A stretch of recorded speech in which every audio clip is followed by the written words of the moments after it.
Di negeri hukum, tuduhan bukanlah kebenaran. Ijazah dipersoalkan, tetapi yang diserang justru orangnya. Padahal yang menerbitkan bukanlah Pak Jokowi, melainkan universitas. Lalu, siapa sebenarnya yang sedang diuji? Dokumen atau nalar publik? Sebentar lagi saya bahas. Kita lihat, nah kan ini kan sudah 1 tahun, kemudian diharapkan bisa segera masuk ke persidangan. Ya, saya minta supaya kasus ini segera dilimpahkan ke pengadilan. Salah satu yang kemudian ditunggu adalah pengungkapan ijazah Jokowi.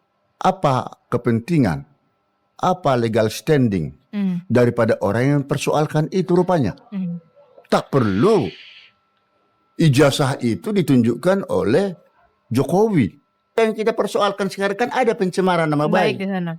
Ini yang harus diangkat di permukaan nanti di persidangan.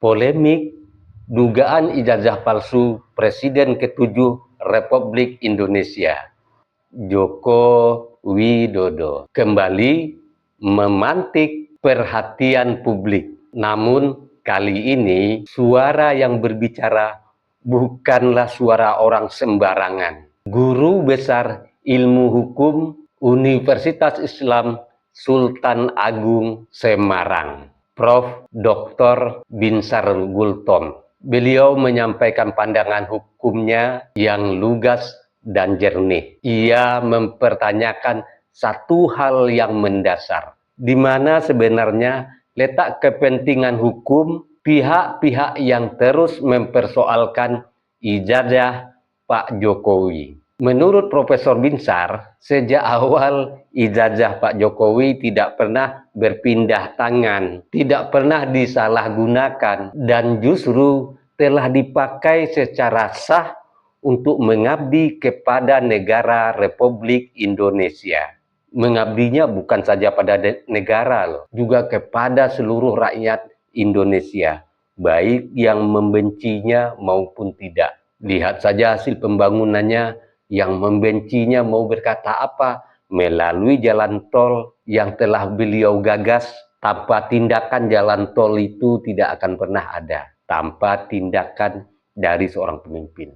Dan juga ijazah beliau itulah yang beliau gunakan dan akhirnya bekerja di Provinsi Aceh. Tanpa ijazah, bagaimana beliau bekerja di Aceh? Profesor Binsar melanjutkan, dari sudut pandang hukum, ada fakta yang tidak bisa diabaikan. Ia menegaskan, Pak Jokowi tidak memiliki kewajiban untuk memperlihatkan ijazahnya demi membantah tuduhan. Sebab soal pertamanya bukanlah soal dokumen, melainkan pada dugaan pencemaran nama baik yang kini sedang diproses secara pidana. Lebih jauh, Prof. Binsar mengingatkan publik pada prinsip hukum yang sering dilupakan. Yang menerbitkan ijazah bukanlah Jokowi, melainkan Universitas Gadjah Mada.